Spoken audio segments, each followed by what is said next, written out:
Здравейте! Днес в Как да стана успешен автор ще си говорим за това, с което всъщност бяхме заети ние напоследък и толкова се забавихме с поредното видео, а именно събитията или представянията на литературна творба. Причините, заради които събитията са толкова важни, са няколко основни, като за мен най-важното е емоцията, която те създават, срещата с читателите. Това не бива да се пренебрегва със сигурност и винаги имайте предвид, че ако за читателите това е специално събитие е зареждащо, за вас ще е дори още повече такова. Когато аз тръгнах с идеята да издавам книга, дори не подозирах за това, но хората от моето издателство ми казаха, че да имам предвид, че наистина публиката, читателите в България си следят определени автори, следят българската литература и за тях е изключително важно да те видят на живо, да получат автограф, дори ако им изпратиш книгата по почтата, не за всеки е достатъчно. Те искат да са там на живо, да ги видиш и да си им напишеш нещо лично. И наистина се оказа така, наистина хората много се вълнуват. Така и дори някои автори си мислят, че след като са изпратили книжка с послание автограф на читател от даден град, той не би дошъл на събитието, защото вече се е взел книжка с автограф. Това изобщо не е така.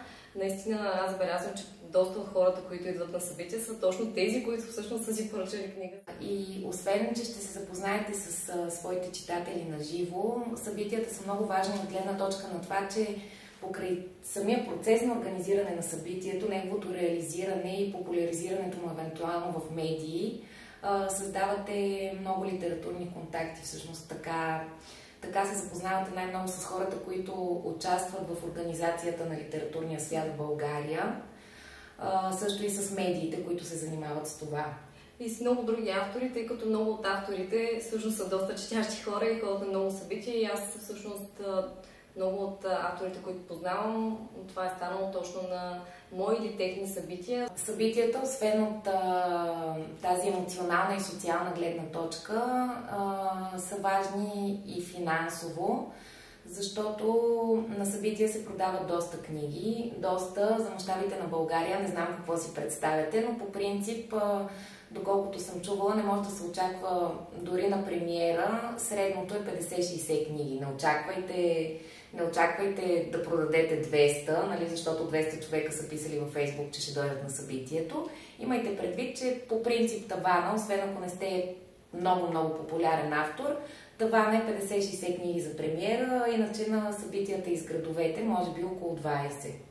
Да, или ако книгата ви не е, както да кажем, аз мога да дам пример с поезията, тъй като поезията обикновено се представя много по-скоро от романа, т.е. скоро след издаването на книгата. Ако книгата ви в момента на премиерата не е още по книжарницата, тогава наистина вече може да очаквате повече бройки като продажба. В противен случай това, което те си каза, е напълно валидно. За автори като нас, които се промотират много онлайн и хората си купуват книгите и онлайн, и в книжарниците, може би продажбите на събития не са чак толкова важни финансово, но съм чувала от писатели от по-старото поколение, че всъщност почти всички доходи, които те имат, се случват именно на такива събития, така че ако искате да стоите по-скоро в страни от онлайн промотирането, въпреки че ние сме строго за него, имайте предвид, че наистина на събитията ще имате по-голяма печалба.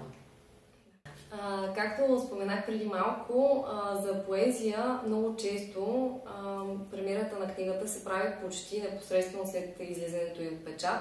Доста автори правят така и това си има своите плюсове.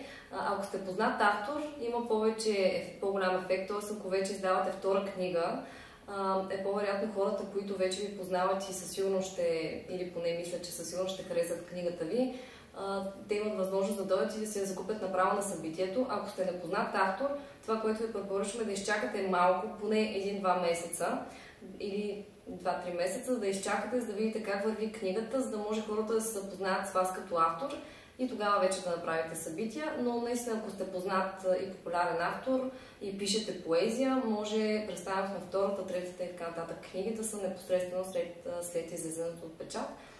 Поезията не изисква кой знае колко време да се прочете, така че няма смисъл да чакате половина или една година от излизането на книгата до премиерата. Това би намалило интереса.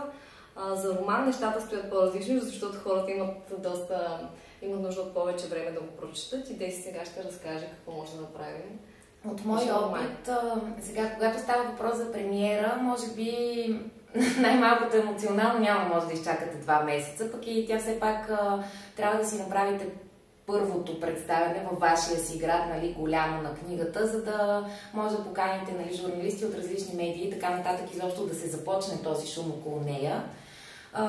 Премиера е най-добре да се прави примерно 3-4 седмици след като книгата е пусната на пазара, за да може най-малкото книжарите вече да са се запознали с нея, да има някаква представа какъв е интересът към нея.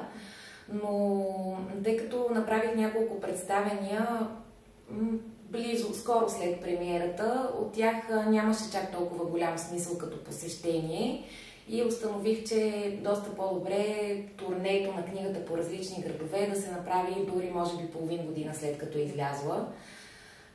Става въпрос все пак за роман. Хората няма как да бъдат привлечени чак толкова към него само от кратките откази, които са чели онлайн. Те трябва да имат време да го прочетат, да се запознаят с него, така че препоръчвам турне за книга да се прави около половин година след като е излязла. Когато говорим пак за роман, може би е достатъчно да се направи по едно представяне във всеки град. За поезия имате още повече възможности, защото при едно поетично четене, Ралица може би ще каже за това, емоцията е съвсем различна и мисля, че хората биха отишли на 3 представения. Да, може би, защото при поезията, поне при мен, всяко представяне и всяко събитие е различно. Едни са с гости, други автори, които четат, други са или актьори, други са с водещ, който задава въпроси, някои са само среща с читателите и отделни стихове, които те искат да прочетеш. И общо взето всяко е напълно различно, така че ако представянето, дори за роман, всъщност ако представянето ви са тотално различни всеки път, може би има смисъл, но наистина по-голям смисъл има за поезия, където всеки път може да наблягате на различна тема, на различни стихове, не е само една сюжетна линия, като в романа. И тук исках да допълня, че всъщност това, което е много важно за успеха на една книга, както и за посещаемостта на събитията, са отзивите от другите читатели. И е напълно логично, когато излезе една поетична книга, вие може да видите отзивите как почват да текат за тази книга същия ден. Буквално първия и втория ден вече има ревюта на книгата, има отзиви от читатели. При романите съм забелязала, просто има забавяне поне от 2-3 месеца, защото първо, че хората не винаги го четат веднага, тъй като си знаят кога ще имат време да прочетат цял роман, примерно в отпуската или изчакват някакъв момент. Така че наистина заради тези отзиви може би е най-важно да изчакваме, особено ако сме написали по-обемен роман или такъв в няколко части. Казахме кога е подходящо да се правят събития, свързани с една книга, и вече навлязохме и в следващата точка, която сме си набелязали, какво всъщност могат да представляват тези литературни събития. Ралица вече спомена практиките, които по принцип се използват, или взимаш актьори, които да четат, или други писатели и поети четат, или самият ти четеш. Тук вече има значение от самата атрактивност на автора, защото не всички автори ги бива просто да излязат пред публика, да четат гладко и... Което, между другото, трябва и да си поработите върху това, особено преди събитията. Имайте предвид, аз лично съм правила особено преди първото четене. Сигурно един месец се подготвях, като подготвях имам предвид, просто четох стиховете и се стремях да имам ясна дикция, да ги чета ясно и високо, защото първите ми опити да прочета стихове пред хора бяха абсолютно катастрофални. И сега виждам как някои поети просто си имат маниерно четене или писатели, който е по-смисъл, не е с толкова ясна дикция, доста тихо четат, нищо не се чува.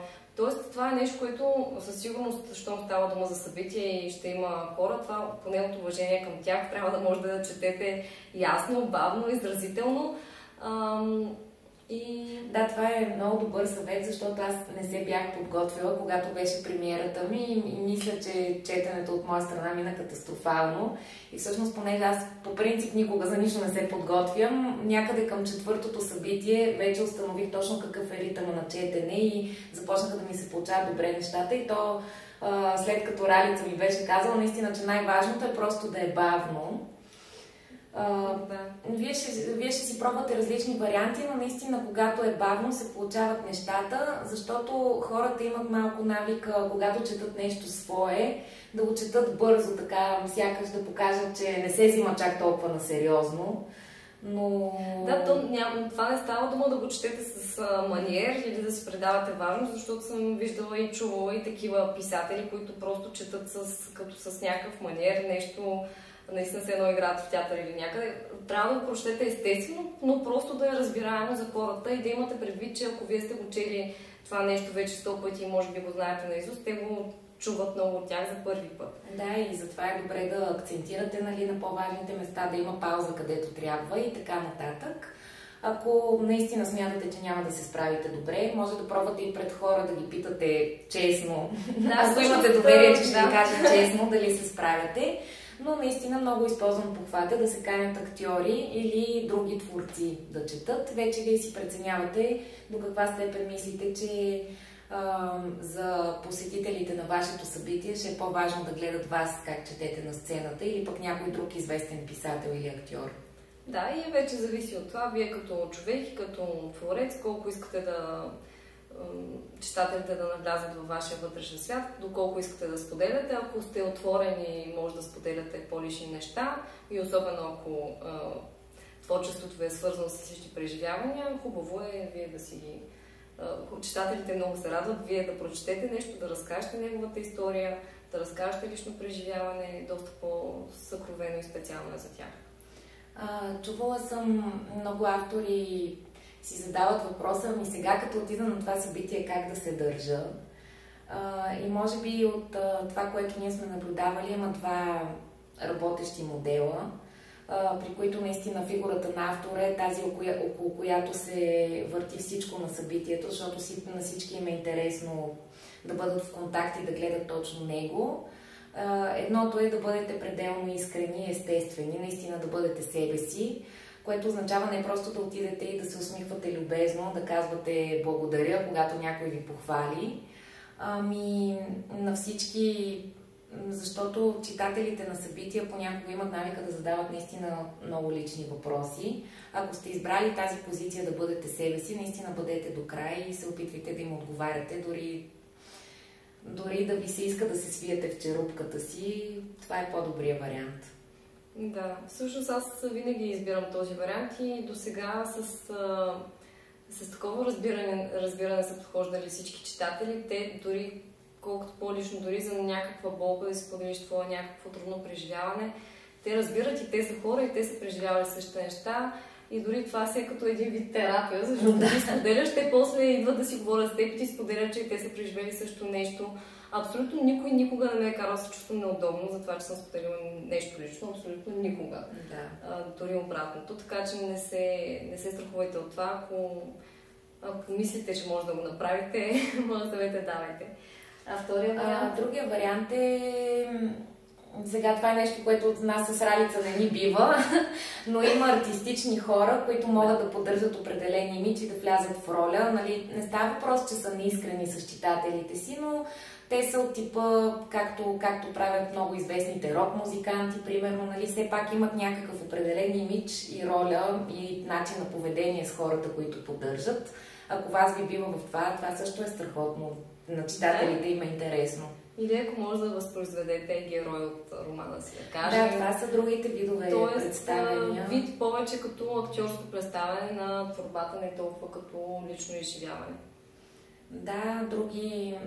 Сега вече зависи каква е книгата ви. Нали, може да бъде като перформанс, да се направи като моноспектакъл или като сцена театрална.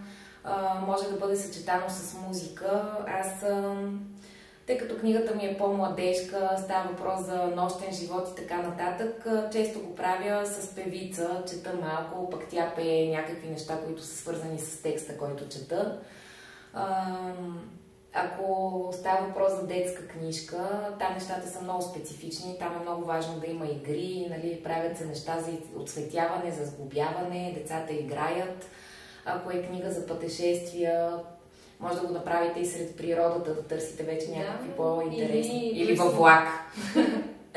Да, дори съм виждала, примерно може да си направите презентация, да си вървят някакви картинки, ако да кажем, ако не снимате книга за пътешествие или някакво лично преживяване описвате. Дори на една книга бях гледала презентация с самата история от книгата, разясняване на думи в нея, които не са ясни.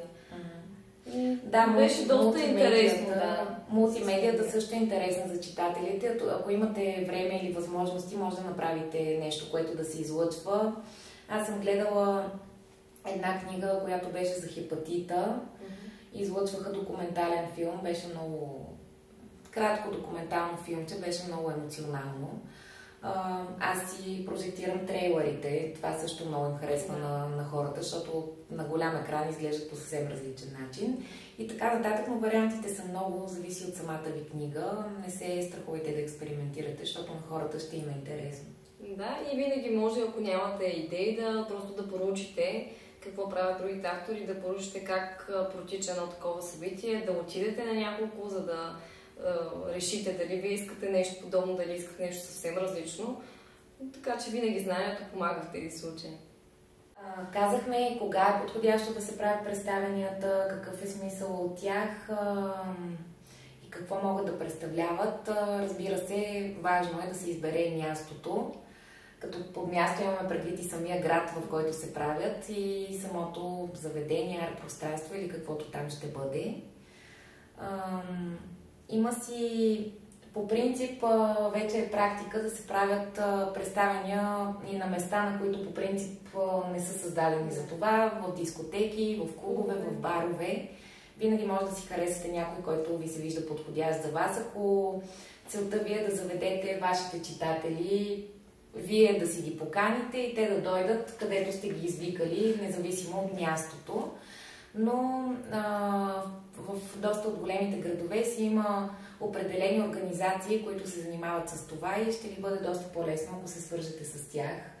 Защото те си имат изградена практика, по която работят, имат си контингент от хора, които ходят на техните представения.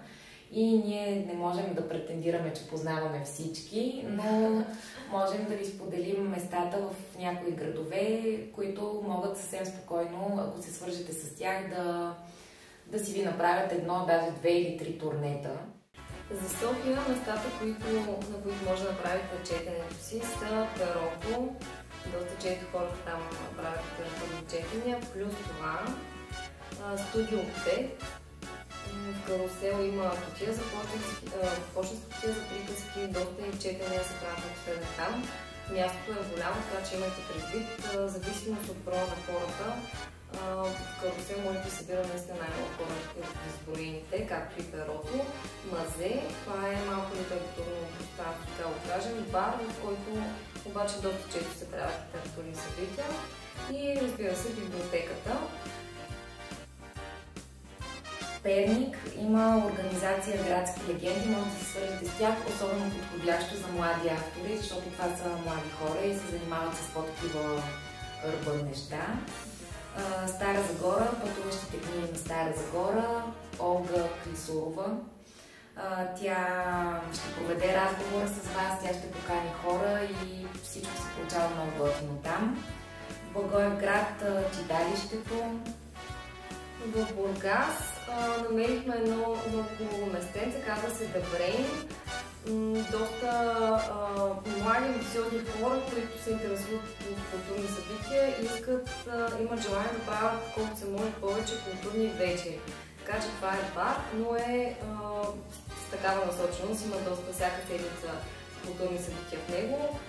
Персонал е адски любезен, много сме доволни всички, които сме ходили, така че препоръчвам и в Бургас заведението The Brain. В Велико Търново може да се свържете с Радослав Гизгинджиев, който работи и с галерията, което е невероятно открито пространство, и с клуб Мелън. Там редовно се правят такива литературни представяния, четения, срещи с читатели. И Радослав е супер.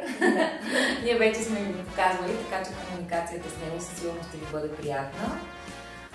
Аз още не съм била, но в Ловеч ми се обадиха от библиотеката, така че явно там също имат желание. По принцип, библиотеката във всеки град е вариант, но доколкото знам, не всички библиотекари са чак толкова отворени, амбициозни, енергични, така че може би трябва да пробвате или да разпитвате, но за Ловеч очевидно са. Тук мога да кажа за библиотеката в Панагюрище, главният библиотекар там, Стефан Раподжиев, той е изключително енергичен в това отношение и постоянно кани български автори, за да запознава с тях четящите хора в Панагюрище. Във Варна аз имам опит с едно заведение за сега, само едно представяне съм имала там миналата година в Хоризонт. Имат така наречената Green Stage, което е много красиво пространство, навън цялото е в зеленина и е супер за подобни събития, но не бях доволна толкова от условията, така че съм малко със смесено мнение за него. Тази година ще съм в The Center World, така се казва залата, покана на Мария Станчева. Доколкото разбирам, вече и други автори се насочат към това място. И след 20-ти, т.е. след другата седмица, който има представяне във Варна, може да се свържи с мен, ще споделя впечатления. Мисля, че ще съм доволна, мястото изглежда супер.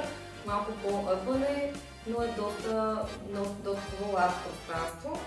Така че ще мога да ви кажа след една седмица дали сте доволни от него.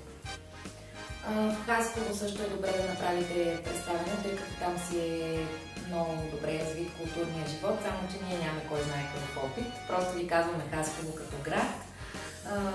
За Пловдив, там си има такъв формат Код червено литература в Упарк. Ще си комуникирате с една много готина Силвия, която там също нещата се провеждат на принципа. Тя чете вашата книга, нали, казва дали има интерес да я представи и тя си ръководи целия разговор по много готин начин. В Плевен също още не сме били, но там ни казаха, че най-подходящите неща са библиотеката и една изключително красива галерия.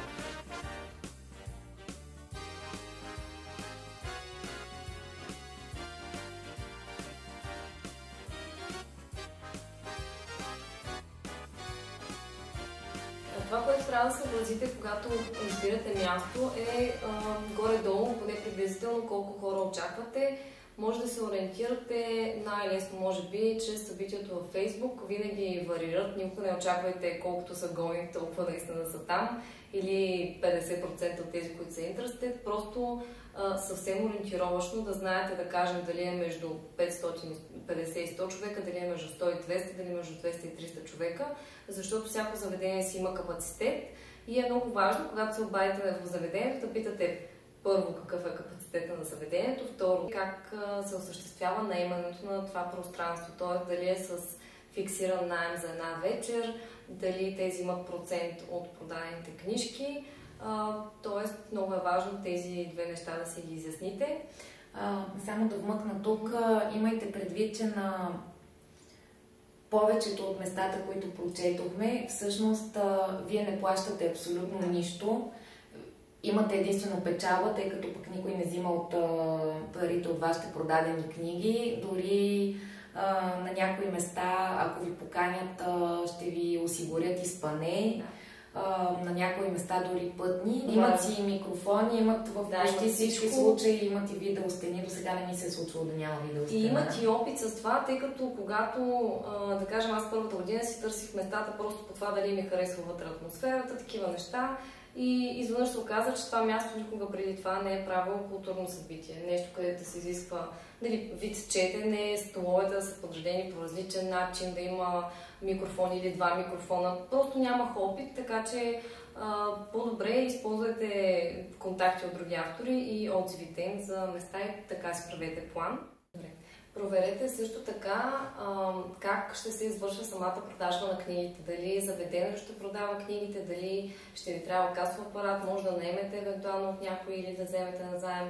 Може и самото заведение да се съгласи да ви продава книгите и да удържи процент, или ако не е заведение, съответно не стои този въпрос, ако сте в библиотека или читалище.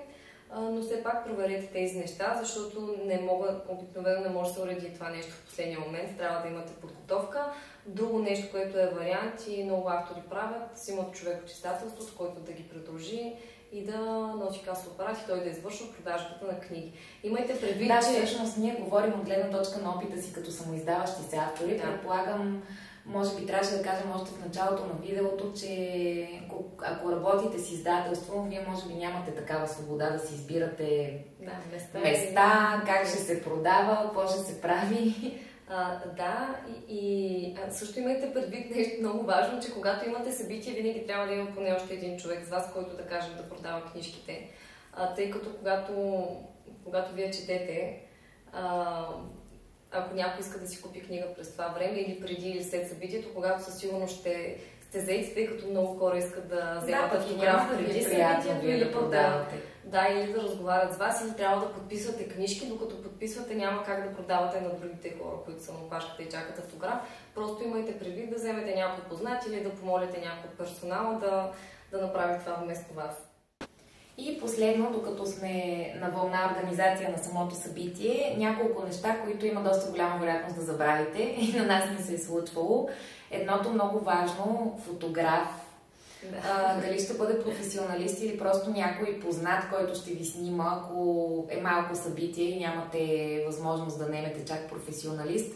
Но е важно да има снимки, защото читателите им се радват след това, когато го видят, а и за вас това е един от най-силните пиари, защото след това тия снимки се качват в страницата, хората виждат колко е готино на вашите събития, тагват се, техни приятели разбират също за книгата ви и така нататък. Не забравяйте фотограф. Също така, казахме вече, че вие ще си проведете разговора относно техниката, дали има видеостена, ако тя ще ви трябва, дали има микрофони. Но аз ви съветвам да ходите на място с лаптопа си и ако имате на разположение дори два, ако имат различни изходи за различен вид кабели, защото ни се е случвало на една презентация на място, което по принцип се използва за това да не можем да си пуснем презентацията. Да, с нито един компютър, кабел и каквото и да било. Затова дори да са ви казали, че няма проблем, все пак си вземете един-два бекъп варианта. Да. Друго нещо, не забравяйте да си вземете, ако имате допълнителни материали, както ние с Деси имаме. Ето това са нейните картички, и моите. Това са малки картички, които разпечатахме към книгите просто от формата на хартията, това, което беше излишно. С издателството решиха да направим картички. Носим си ги с нас на събитията. Хората, мога да ви кажа, че това е първото нещо, което свършва. Дори на някои градове, въпреки че съм взимала много картички, те свършват страшно бързо и няма за всички хора. Тъй като хората се взимат и по 2, по 3, искат автограф, снимат си ги, качват си ги във Фейсбук. Така че на мен много често ми се е случвало. В последния момент се питам дали имам картички и добре, че си държа в колата една турбичка с картички. Ако и вие сте така, може това да направите също много удобна и много удобен вариант. Или пък държте си книгите пак в колата. Аз така правя. Картички, книги, кълъфи, ако продавам допълнително, имам едни кълъвчета. Просто нека всичко да е мобилно заедно с вас, тъй като няма да повярвате колко често, въпреки че това са основни неща, колко често всъщност се забравят и много пъти съм отивала в градове без едната книга, без другата книга, без картички. Да, защото фактически това е гафа, който може да стане на едно събитие, най-големия. Да, така. Относно броя книги, ако сте самоиздаващи се автори като нас, си следете колко стека са ви останали. За да не ви се наложи в последния момент да трябва да ходите от склада да си взимате и не дай си Боже нещо да стане и да не може да ги вземете. Да, или особено ако тиража е вече на изчерпване, имате събитие, което сте планирали преди един месец, не сте мислили тогава, че тиража ще се изчерпва, но той се изчерпва. Не ми се е случило издателството да изтегля бройки от книжарниците, за да мога аз да имам бройки за дадено събитие. Да, трябва да изследите тези неща, особено ако предстои турне. и се изчерпи до тиража, тогава вече ще стане да, и неприятно. следете си с колко книги отивате в даден град, с колко се връщате, т.е. да сте сигурни, че нищо не забравяте и че всичко е точно, като сметки. И сега една от най-важните части е как да поканим хора на събитието. Това, което вече е доста достъпно, е социалните медии. Просто може да си направите събития в социалните медии, най-вече във Facebook, и да поканите всички хора, които са от съответния град, които познавате. Сега как да разберете кои са тези хора? Дейси беше открила един трик и вече и двете го използваме много активно. Когато влезете в... Проблемът е, че Фейсбук ви разрешава, когато влезете в самото събитие и да си изкарате списък на хората от точно определен град. Само, че този град е този, в който вие живеете и нямате право да избирате от други. Тоест, аз когато вляза да каня от Facebook Invite a Friends на събитието, ми дава, че мога да си избера само хората, които са в област София, България. За да поканим, примерно, хора от Благоевград, просто трябва да влезем на профила си, правим си непублично местоживеенето, така че при нас си го прави, да мога само аз да го виждам, сменям го от София на Благоевград за 2 минути и когато вече отидете пак в събитието и цъкнете бутона да поканите приятели, вече ще ви дава не София, България, ами Благоевград, България и може да изберете примерно 100 човека, които имате в листа с приятелите, които са само от Благоевград. Каните и после пак си се местите в София. Да, междувременно си помислете, например, вие сте дали не се сещате и за други хора, които със сигурност знаете, че са от този град, понеже не всеки попълва във Фейсбук от кой град е и наистина не излизат всички. Да, и другото, което може да правите за това да поканите хората само от този град е, ако имате мейлите им, да кажем, аз се събирам мейлите, когато изпращам книжки с послания автограф и вече имам доста събрани мейли на хора, които са, да кажем, от Варна, от Пловдив, от Стара Загора. Когато наближи събитието, може просто да изпратите един мейл до всички тях, да кажем до 50 човека, които са си поръчали книгата в този град и да ги поканите с един мейл. По-персонално е и те са хората, които със сигурност са ви големи почитатели, щом си поръча книжката и с послание автограф, което вече наистина е по-специално. Да, заради това аз мога да вмъкна тук, тъй като мисля, че не сме го казали в нито едно видео. Ако имате някъде форма, през която онлайн хората си поръчват книги от вас, точно за тази, например за тази цел или за да ги известите за следваща книга, в тази форма задължително трябва да им искате имейла. Да. Това е много важно, освен всичко останало и ако някой път ми се е случило да сбъркат телефон или нещо подобно, затова когато имате, каквато и форма да имате, тук се отклонява малко от темата, но когато имате такава форма, просто нека да има два варианта за контакт. Не само телефон или не само имейл, а винаги и двете. Така, друго, което може да направите във Facebook е, когато си създадете събитието, не го оставяте просто празно самото събитие до датата на събитието, публикувайте от време на време части от романа или отделни стихове, ако пишете поезия, просто за да поддържате интерес на читателите, за да им излиза от време на време в известията, че има нещо публикувано и те да не забравят, че са на събития, тъй като в момента има адски много събития и всеки забравя, когато е... Да, представете гостите, да, ще имат представете, да, ако има гости. И... Аз сега се сетих на едно събитие, на което бяхме нещо полезно относно гостите. Ако ще каните популярна личност на събитието ви, с надеждата, че тя ще привлече вниманието на своите почитатели, наистина се получава така, че има определени популярни личности, които ще дойдат, няма да ви откажат, ще си вземат евентуално и хонорар, обаче те просто ще дойдат на събитието и единственото, което печелите е, че можете да обявите, че този човек ще бъде там, но той няма да си пусне в Facebook или в Instagram, няма да си пусне никаква информация за това къде ще ходи или специално за книгата ви. Затова наистина, ако ще прибягвате до участието на известни личности или писатели, по-скоро има смисъл да е някой не чак толкова грандиозно известен, но който наистина харесва вашето творчество и има отношение към вас и към творчеството ви. Да, и другото, което може да направите, тук пак на темата с каненето, нещо, което се сещаме, всеки човек си има лимит, колко може да покани в Facebook, т.е. всеки може да покани 500 човека. Когато става дума, може би това за София е релевантно, когато става дума за големи градове като София и имате със сигурност 500 човека. Аз дори имам много повече, които са в София като местоживеене. Няма как да ги поканя всичките. Помолете някой близък или някой по-близък приятел, на който му се занимава и той да покани 500 или да покани 20 или 100, някаква бройка. И всъщност, ако помолите така 5-10 човека да ви помогнат, със сигурност доста повече хора може да поканите. Да, и особено смислено е, ако имате близки познати, които се занимават също в тази област, защото техните познати, които ще поканят, се интересуват, нали, специално от литература. Да, или други автори, които вече са правили събития в този град и имат доста повече. Тъй като вие, когато направите събития в един град, ще видите, че доста хора ще ви добавят после след събитието на Фейсбук и вече ще имате в социалните мрежи контакти от този град.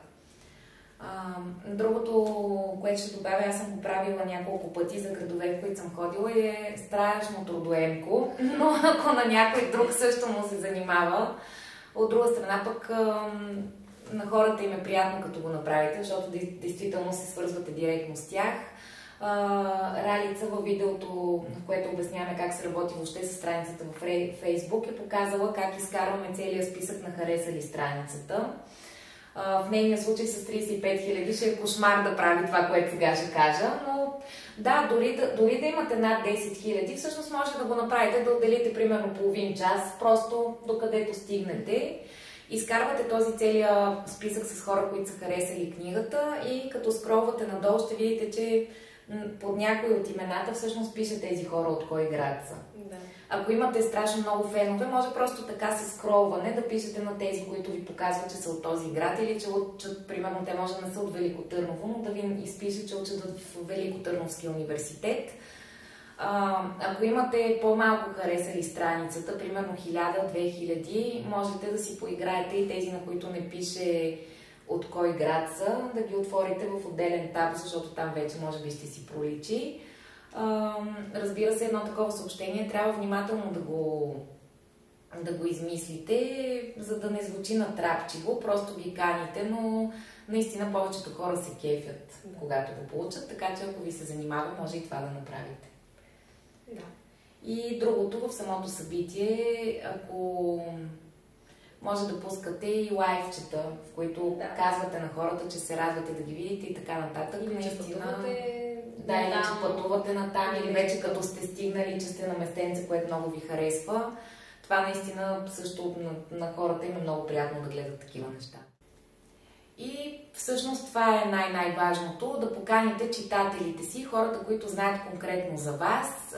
Вече може да направите опит да се свържете и с медии в конкретния град, нали, които са най-известните регионални радиа, телевизии, списания, онлайн медии. Просто да им пуснете едно прес-съобщение, че предстои такова събитие. Обикновено един от тях ще ви обърне внимание и в съответния град ще бъде публикувано интервю с вас, което също си е полезно. И имате събитие, остана само да кажем след него какво може да направите. След събитието може да си публикувате снимките от събитието, може би ще се запознаете с доста интересни хора, с които да комуникирате след това. И така, това е всичко, което сме разбрали до сега за събитията. Искахме много да ви го споделим, за да ви е възможно най-лесно, когато вие се изпречите пред това. Със сигурност е нещо много повече приятно, отколкото трудоемко, така че не се страхувайте да правите събития, не го избягвайте, правете колкото се може повече, в повече градове, не се притеснявайте, ако града е малък. Общо взето тези събития са едни от най-хубавите, ще се убедите в това. Да, може би това е важно, трябваше да кажем, че наистина на някои места могат да дойдат много малко хора, могат да дойдат под 10 човека, но това не прави събитието безсмислено, напротив. С тях се получават най-задушевните разговори. Точно така. Това не знам да кажа. И така, това от нас. Надявам се да ви е било полезно и чао! Чао за сега!